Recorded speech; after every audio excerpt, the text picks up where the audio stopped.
Bob, please, just one last time. Seeing Catherine with such an expression was something I hadn't seen in a long time.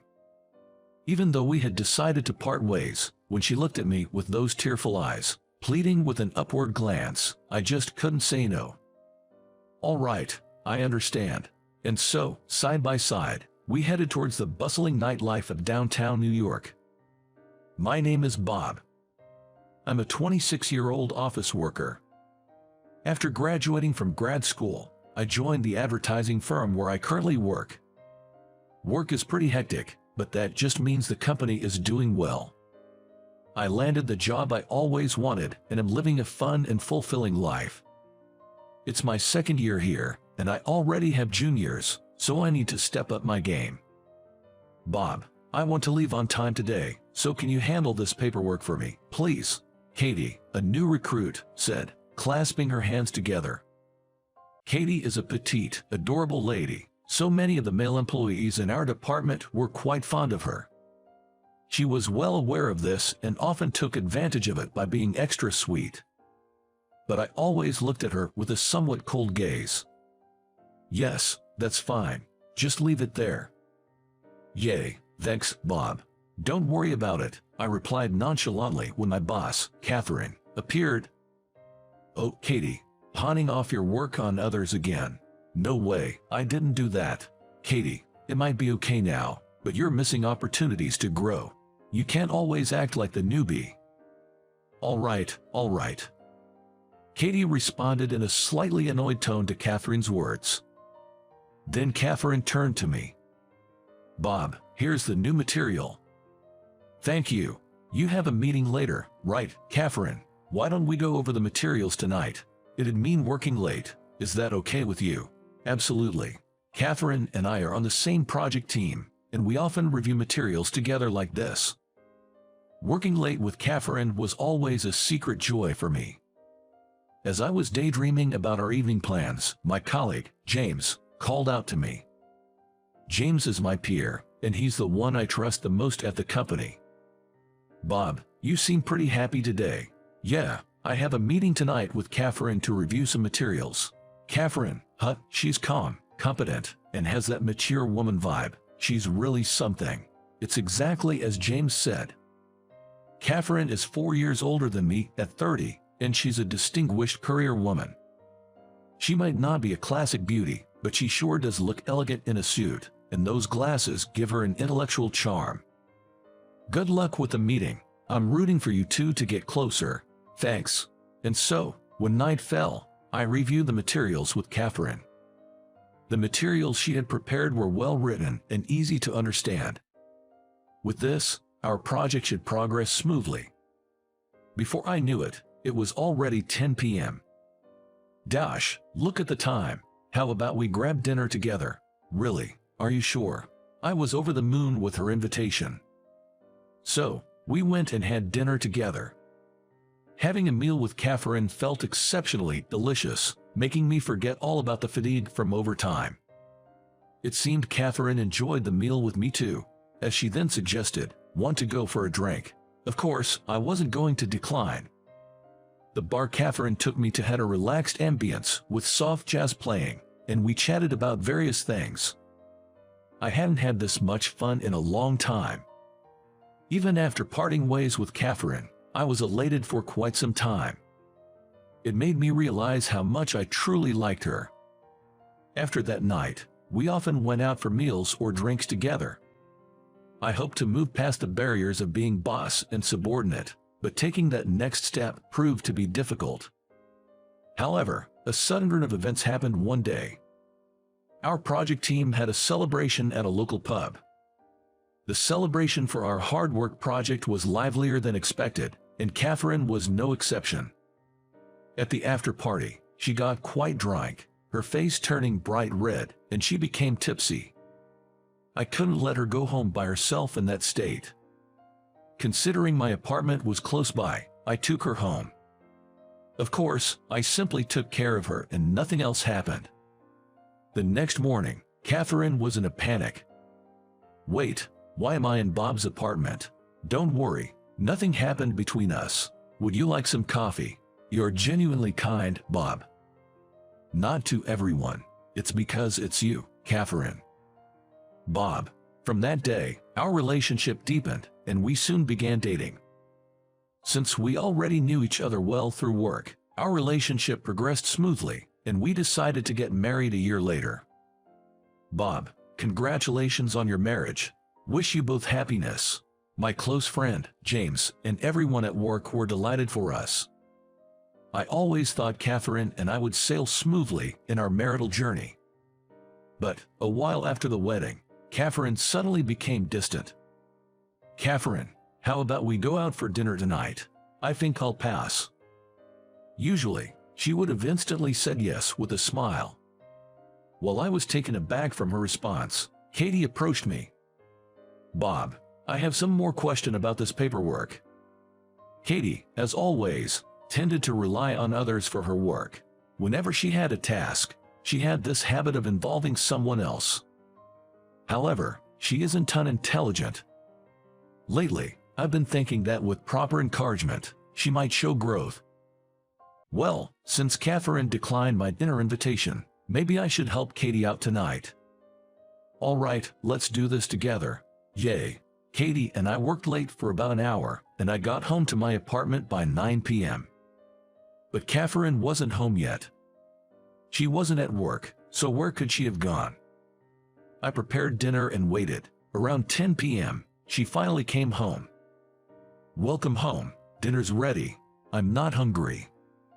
Once again, I was stunned by Catherine's rejection. She walked briskly past me without any emotion. I thought I caught a faint scent of soap from her. Where had she been? Truth be told, for over 2 months now, our nights had been devoid of intimacy. It hasn't even been a year since we got married, yet our relationship had lost its spark. Ironically, our favorite bar, where we often went after late nights at work, had recently closed down. I thought we'd always be a happy couple, but reality isn't so kind. Of course, I love Catherine and wish to be with her forever. So, I plan to patiently rebuild our relationship. But, as if mocking my feelings, a new crisis loomed over our marriage. A few days later, a new department head named Daniel was assigned to our branch. Apparently, he'd been working in our overseas branch abroad and spoke fluent Spanish. He had many accomplishments and was expected to climb the corporate ladder. I'm Daniel. I hope to utilize my experience from the overseas branch and fulfill my duties as the head of department.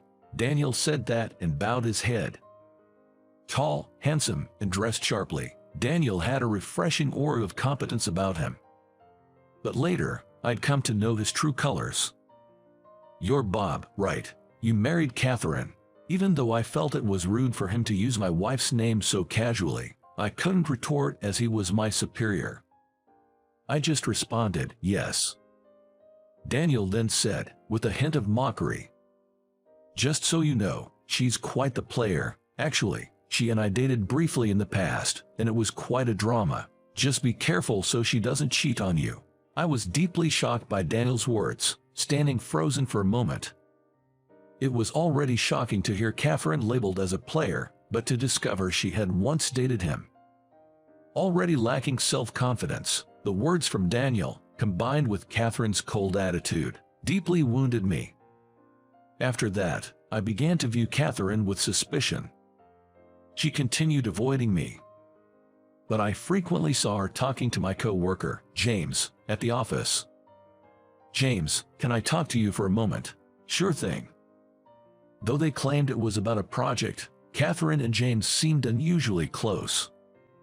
I've also noticed they've been working late together more often recently. I always considered James a good friend, and he had mentioned finding Catherine attractive. Maybe James had feelings for Catherine too. Daniel often called Catherine over and they talked privately. Could it be that Daniel still had lingering feelings for her? Lately, Catherine seemed distant and often came home late. Recalling the day she came home with a scent of soap, I couldn't help but imagine the worst. One day, I witnessed a decisive scene. On my way home, Intending to stop by a bookstore, I spotted Catherine with Daniel. Holding my breath, I watched them enter a cafe side by side. I barely remember making my way home afterwards. I found myself in a daze on the sofa, tears blurring my vision. I had never imagined being betrayed by Catherine. Maybe, in her eyes, I was just a replacement for Daniel. Compared to an impressive head of department like him, I probably seemed dull to her. Or maybe she had grown tired of me. That's why she seemed so friendly with James lately. That night, too upset to face Catherine, I went to bed with a heavy heart. The next day, I braced myself to confront Catherine about everything. That evening, by chance, Catherine came home early. "If you're unhappy with me, we can divorce." I finally blurted out. I know that divorce isn't a simple decision. But I couldn't handle the lingering uneasiness any longer.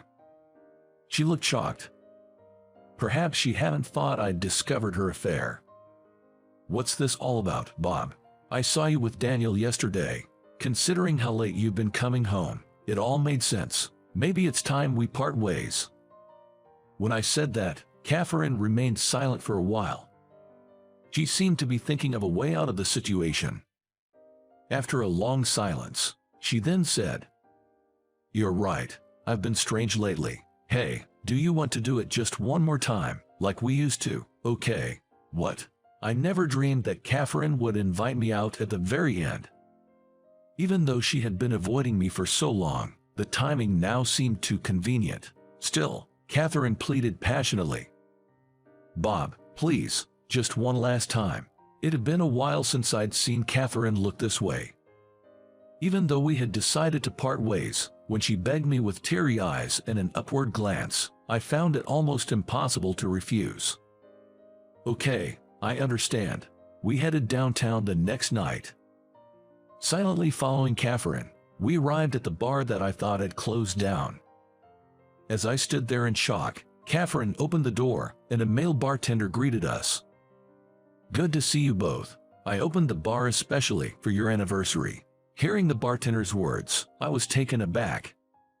With all the focus on Catherine's actions, I had forgotten that today was our wedding anniversary. "Thank you so much for accommodating us on this special occasion," Catherine said, bowing to the bartender. The fact that she'd made such a reservation after betraying me. I couldn't comprehend Catherine's true intentions.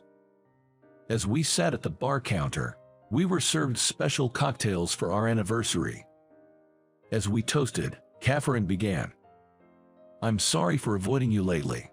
I think I've already figured out your real feelings." "It's not like that. Over the past year, I've gained a lot of weight, my skin's a mess from all the overtime, and I felt like I was letting myself go." I was taken aback by Catherine's confession. I had no idea she had these concerns.